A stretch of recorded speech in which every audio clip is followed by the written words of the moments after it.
Hello বন্ধুরা, আমরা ছিলাম একটা মোটরের কাজে। আপনাদের সকালে বলছিলাম যে দেখেন একটা মোটরের কাজে আসার পরে ওইটা হচ্ছিল মোটরের ইমপ্লায়ারের ভিতরে ময়লা ঢুকে গেছিল, সে কারণে দেখা যাচ্ছে পানি উঠছিল না।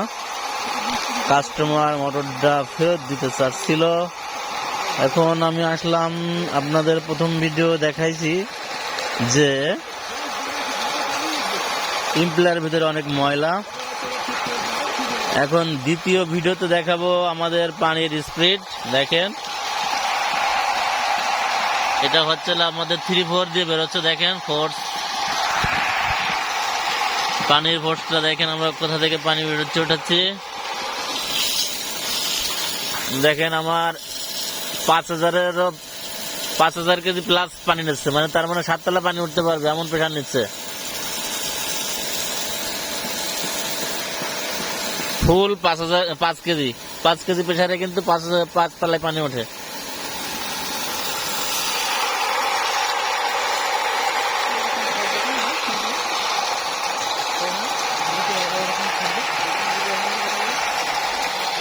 দেখেন, ওকে, ভালো থাকবেন, পাশে থাকবেন, লাইক করবেন, কমেন্ট করবেন। আসসালামু আলাইকুম।